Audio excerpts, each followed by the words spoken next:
Hello everyone and welcome back to a new video.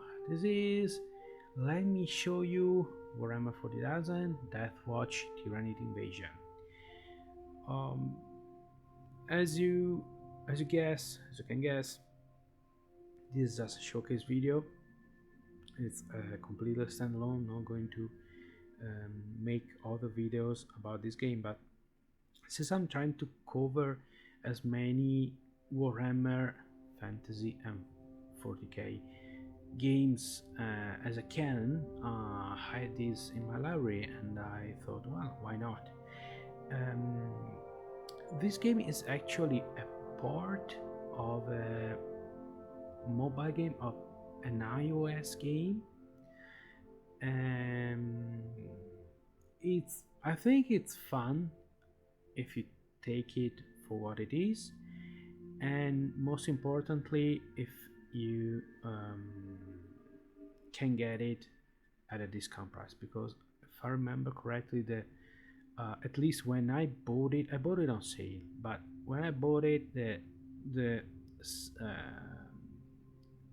regular retail price was about 30 euros, I think 27 euros, which basically it's a mobile game without microtransactions, and just the graphics got upgraded to what is it,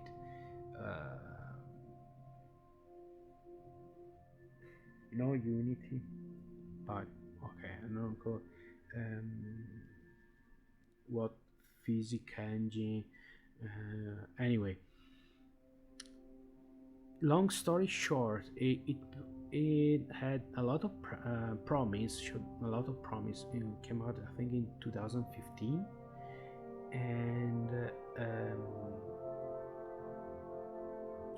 there were plans to add more content along the way, but the studio shut down after a few months, and the devs, actually the lone dev surviving the ordeal, just shipped everything they got up to that point. I'll tell you more in detail about that later. And it's a pity because it's a fun game to play 15-20 minutes once in a while. Okay, if you say, okay, I have 10-15 minutes, what can I play? I usually play this one, or past I used to play this one. Okay, after this long intro, basic, what is this about? This is a turn-based tactical combat game. It's a very I'm not saying very simple XCOM like game, okay, but still it can be quite intriguing. The catch of the game, well, let's talk about, basically, as the name implies, you're commanding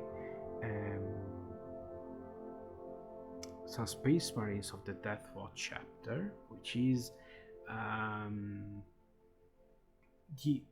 I'll not say the elite of the elite, but it's a chapter made of Astartes borrowed from other chapters, okay, and they're specialized in fighting aliens, Xenos, in this case Tyrannids. In the original game, which was free to play, you could unlock more space marines, better equipment, and so on by buying booster packs. Okay, as I said, they removed microtransactions from this version of the game, and they replaced it with simple grinding. So after you complete a few missions, actually after you complete every mission, you get some coins, and you can use those coins to buy booster packs. Simple as that. So now I can show you these are my Space Marines, those that I have.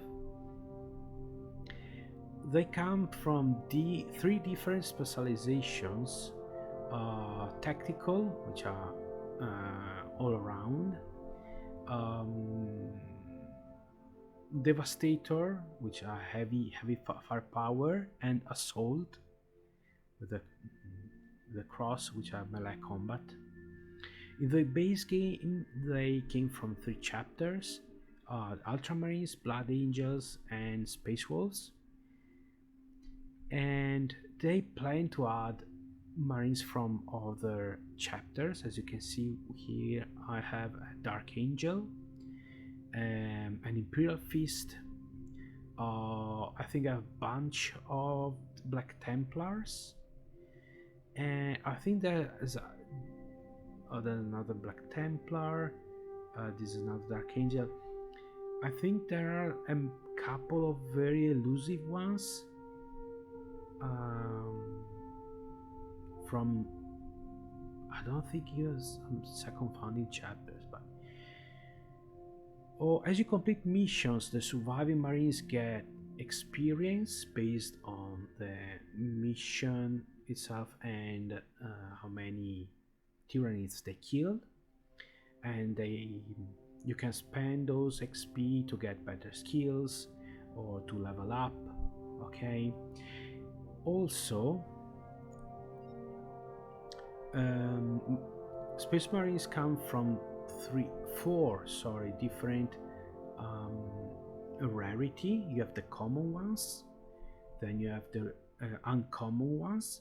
You can see the Roman number 2, okay, and the silver corner. Then you have the rare ones with the 3 and the gold tag, and finally you have the epic ones, which are these purple with the 4th. The rarer the Space Marine, the better their starting points, the starting stats attributes, okay, and the more and better skills they can learn. So the fact is, you start with a bunch of rank 1 Marines, okay, you start leveling up.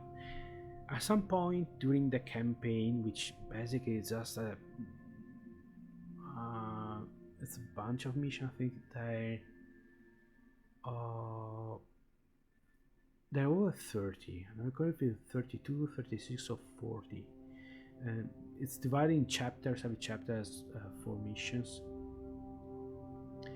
Eventually you'll find an uncommon Space Marine who, however, will be at level 0 with no skills and no levels. So you'll have to go back to a previous mission, an easier one, and grind the levels, the XP and the levels, and then you eventually get more rare Space Marines.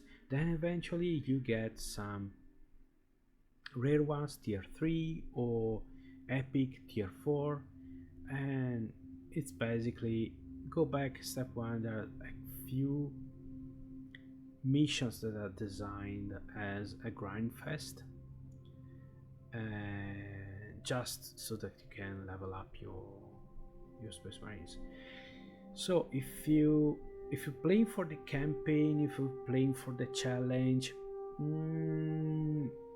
I don't think this game's for you. If you're playing just to blast Tyranids out of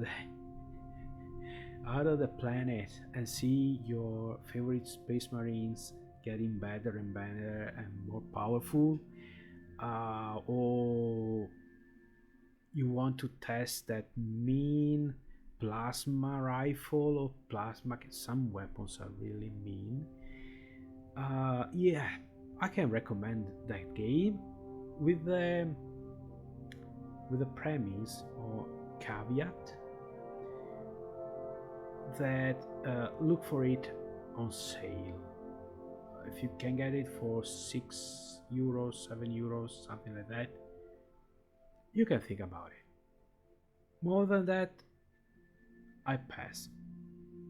And I like it. I think I have 65, 66 hours played in it, and really, anyway, let me show you the actual game. So this is the mission selection.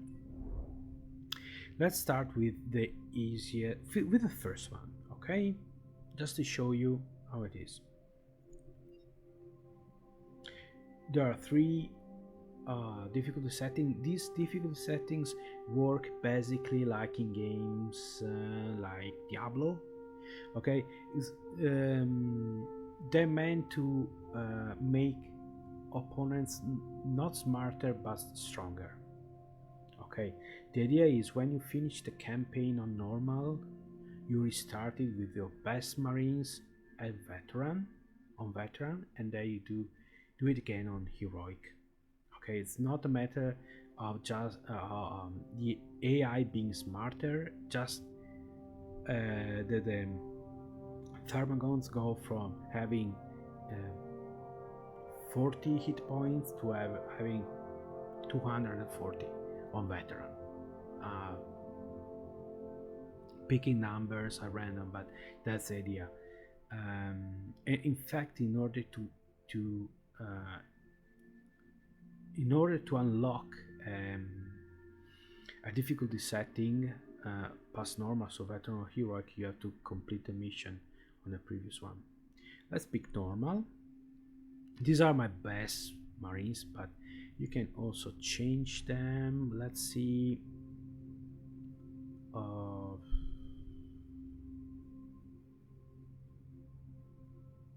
I wish I could remember my starting ones. Well, I can see Bethor has already been deployed. I see by the purple arrows pointing upward, which mean that I have unspent experience points. So they already fought. Let's see. What about this Ragnar Redmane? Then you can, if you can check them. Yes. Okay. As you can see, this is Space Marines. He's level 11, which means that he has increased health, accuracy, critical. On this regard, this is a lot like XCOM. So accuracy, firing accuracy is paramount. You have to get as close to 100% as possible, because even having 94% might spell the trouble, especially if in this case bolter rifle is a semi-automatic weapon, or automatic. Shoots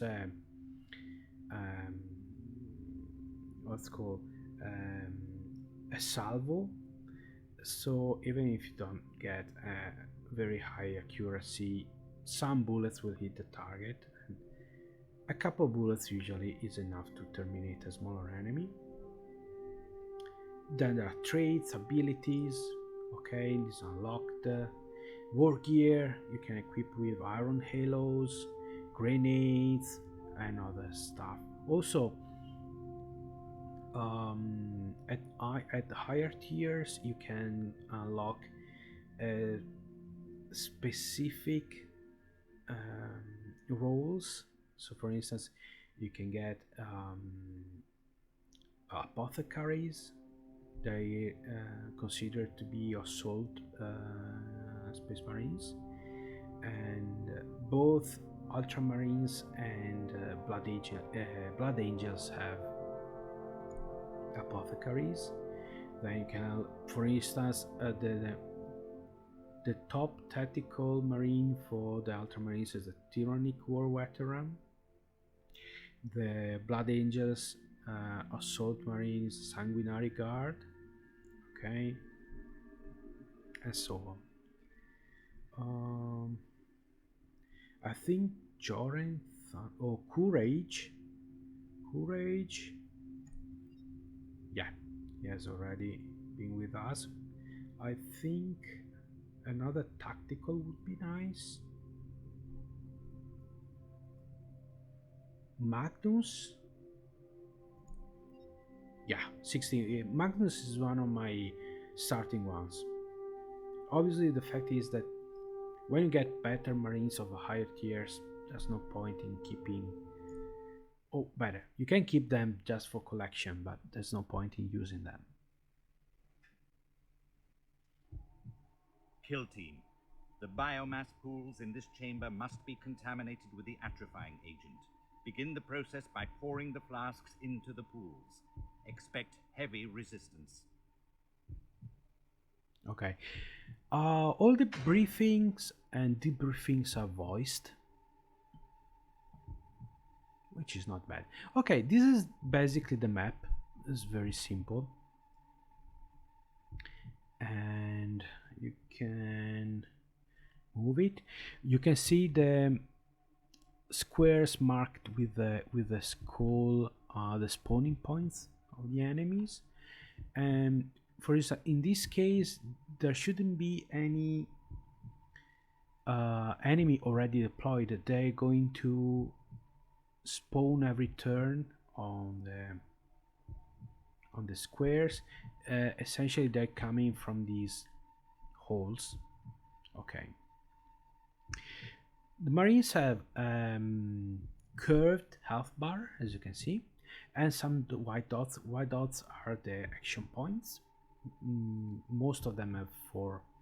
Moving one square uses 1 point. Shooting most of the time uses 1 point. There's Overwatch, like in XCOM games, like in Space Hulk, and so on. Melee weapons are very powerful. They can deal a lot of damage per attack. They tend to have high accuracy. Naturally, use wing once per action point. So if you miss, you miss. Okay.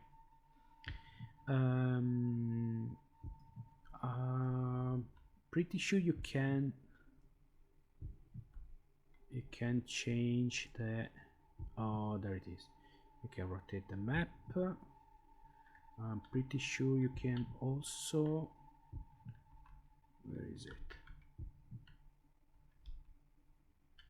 Okay, there it is. Okay.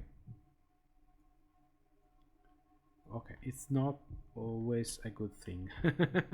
But yeah, you can zoom in.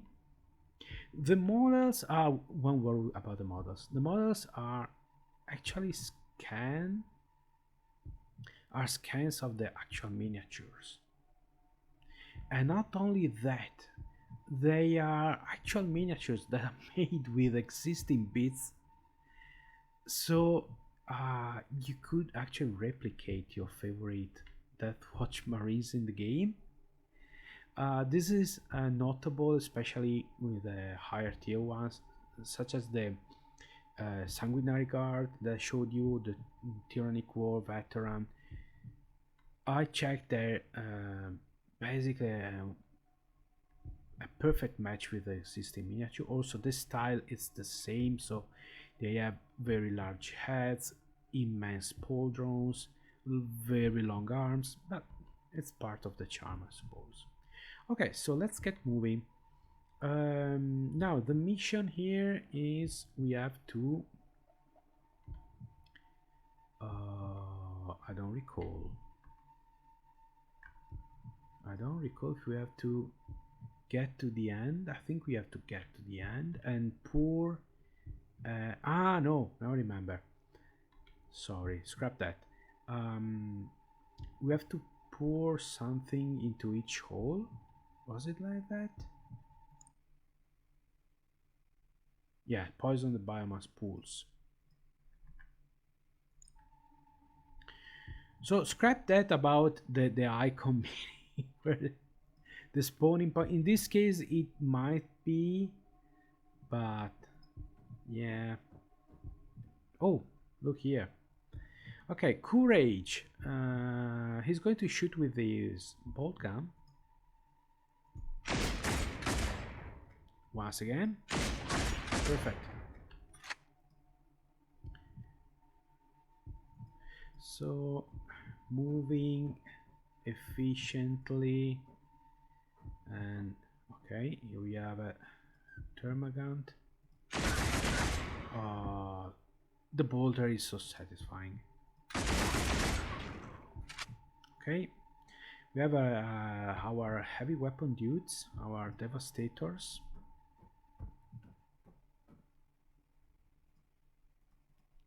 Heavy weapons usually require more than one action point to fire.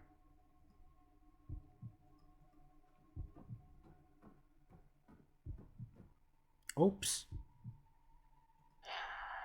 Okay. Yep, we cannot shoot. So the Horner gun is going to attack us. Okay.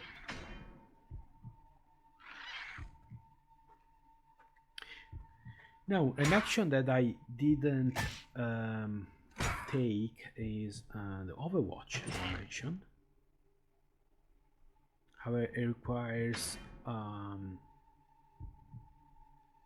or more points.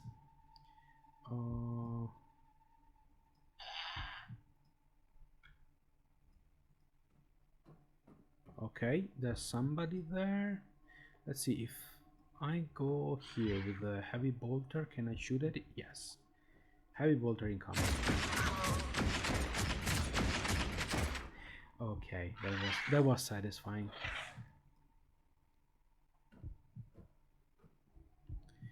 Okay.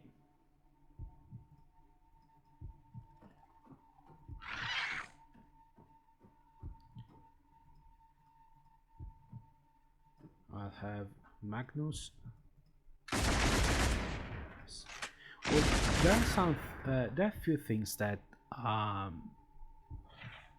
make me smile. For instance, bolt weapons. If you fire at close distance, I think it's less than half its maximum range. You actually fire double the shot, which is much alike the tabletop game. So that's, I think that's nice. Okay. Okay, so we have courage. Courage has two points left, so we can Overwatch. You select Overwatch, you click in a general direction, and the AI calculates the cone, yeah, the affected area. If you don't like it, you can remove it and reselect it. Okay.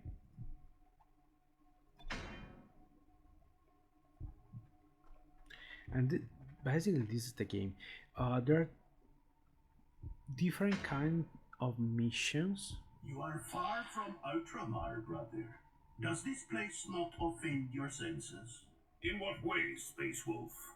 It is rather unpolished, squalid even, compared to the gleaming towers of Macragge, or so I imagine. I have fought in squalor. I have faced demons on mountains of pus and bone. Do not think to tell me what I consider filth, Wolf. At last we see true grit from you. I think I even like you, brother. Okay, this is another thing that I really love about this game: the quips and the chatter between the Space Marines. They even reflected some of the I guess the rivalries known in the lore. I think there are a few there's some banter between Space Wolves and Archangels, for instance. And Ultramarines are often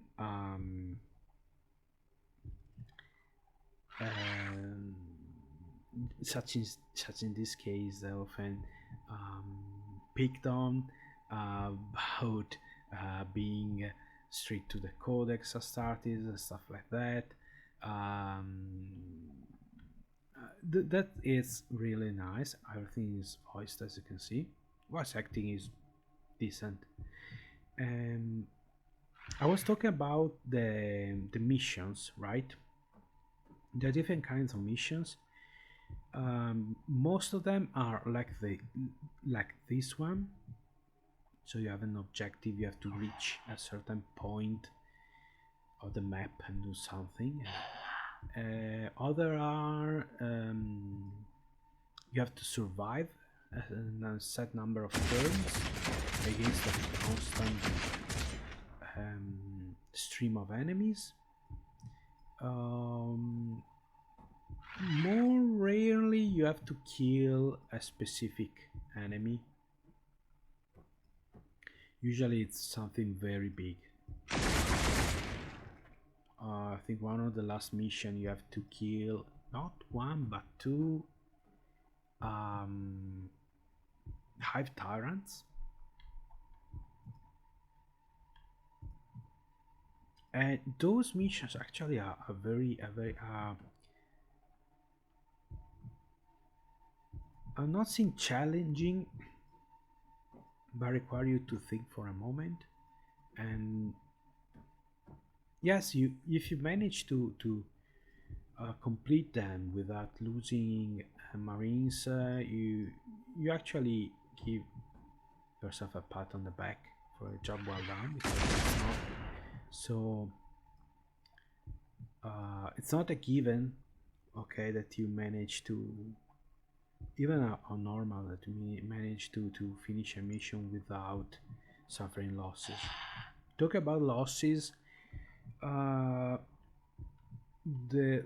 game is about the game is quite roguelite. So if a space marine goes down because his health pool reaches 0, doesn't die, is still with you for next mission. However, he's going to lose all the accumulated experience. This might not sound like a big deal, but at later stages you need a hefty amount of experience points to unlock the best abilities, and we're talking about 30,000 experience points, which is like 10-12 missions. So losing that progression does hurt. It's not the end of the world. I never lost an Astartes, but there were a couple of heavy instances where I was very close to.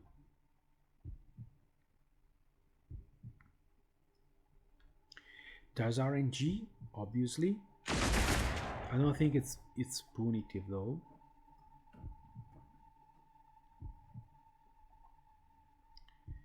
Okay, can I?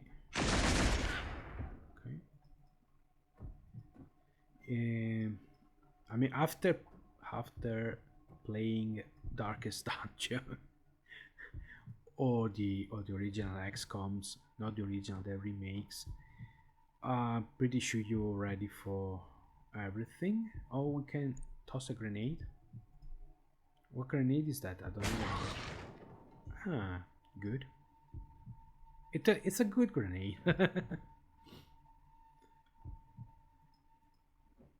Okay, we're missing 2 pools, so one is, we already have courage on it, so it shouldn't be a problem. Okay.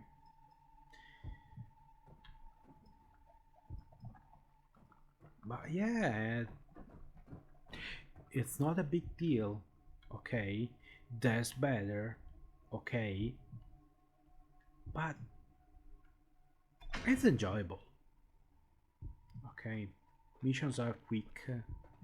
Here, obviously, I'm quite slow because I'm also talking while playing. But as I said, I I don't know if 8 or 10 acts. Every act has 4 missions, so we're talking between 32 and 40 missions. That's a lot. And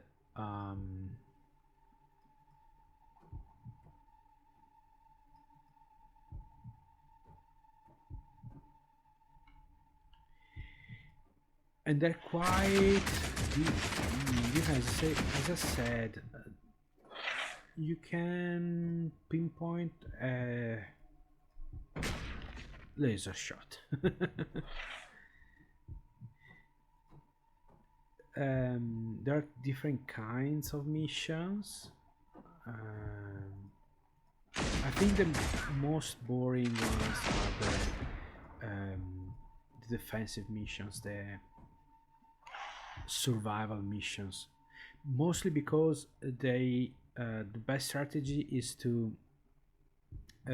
reach a choke point, form a line of defense, and just go overwatching all the time. Unfortunately, they're the best ones for grinding experience. So if you have new recruits you have to train, unfortunately you have to do that. I'm using a skill. This lets the Space Wolf run a lot further. However, next turn he basically won't be able to move. There are a few shenanigans you can use and make things much more interesting. And that was the last one. I think it's a pity that the development of the game was discontinued, because I think it had potential. Okay, now we have to get ready for extraction. Oh, that's not good. That's not good.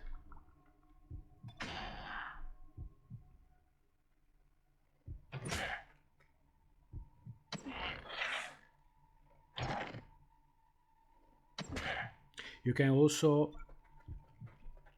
fast forward. Okay, in this case I have courage. Courage, get closer.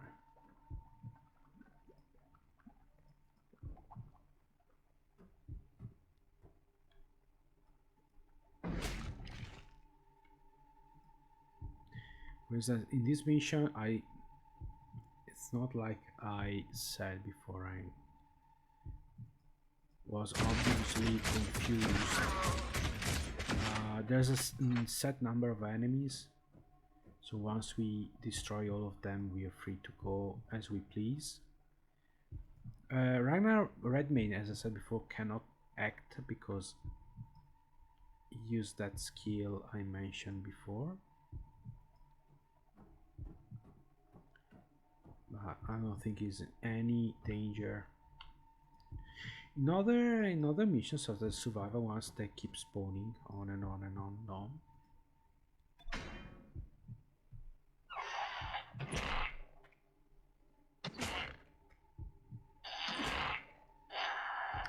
The difficulty,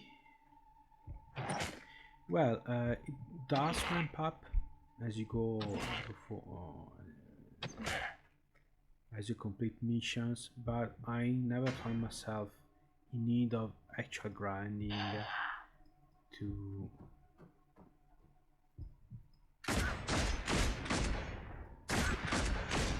complete the mission.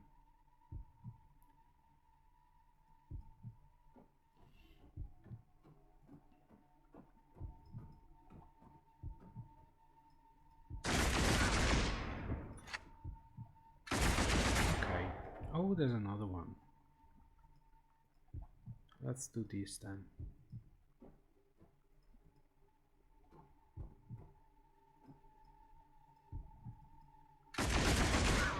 Okay. Next turn, we extract.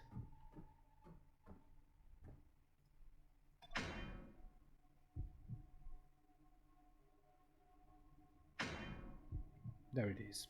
Brother, Watch the flank! Keep your helmet on, Ultramarine. I know my way around the kill zone.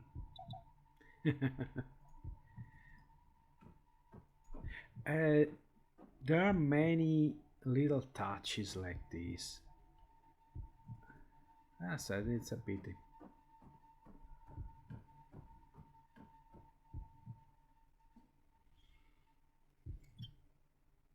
And there it is.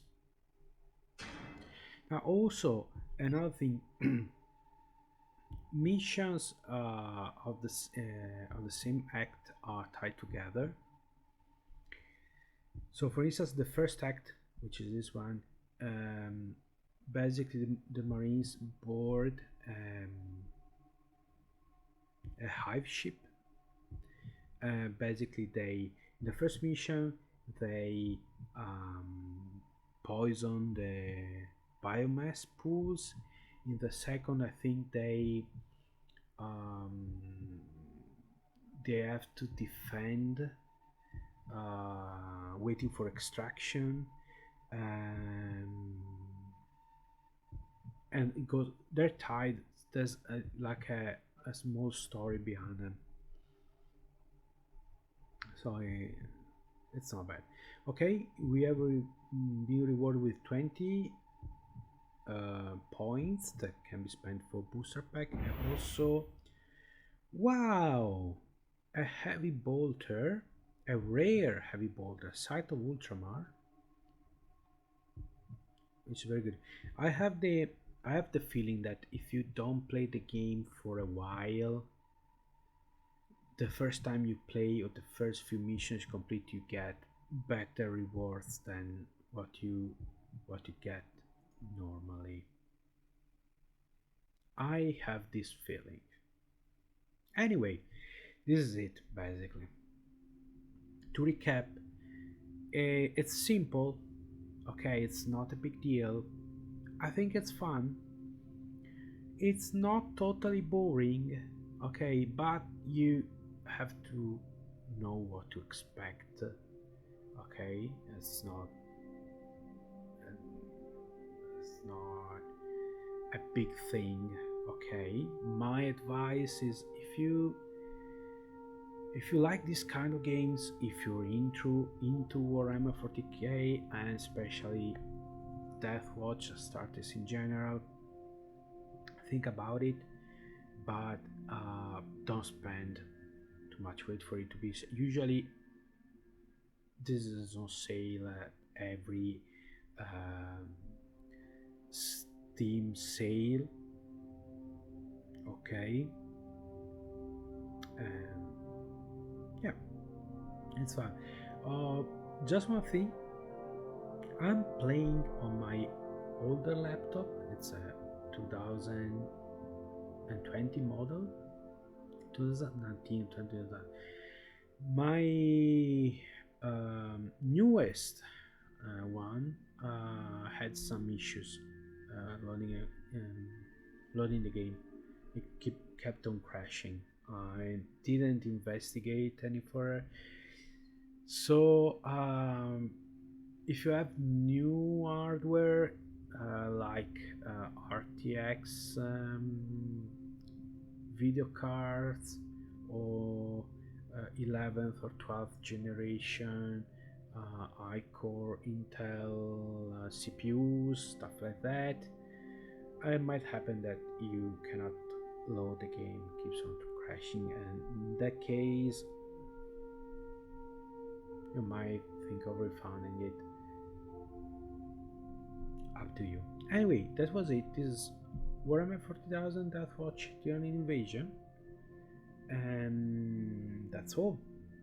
Thanks for watching. I hope I didn't bore you too much, and I hope to see you again soon. Until then, take care.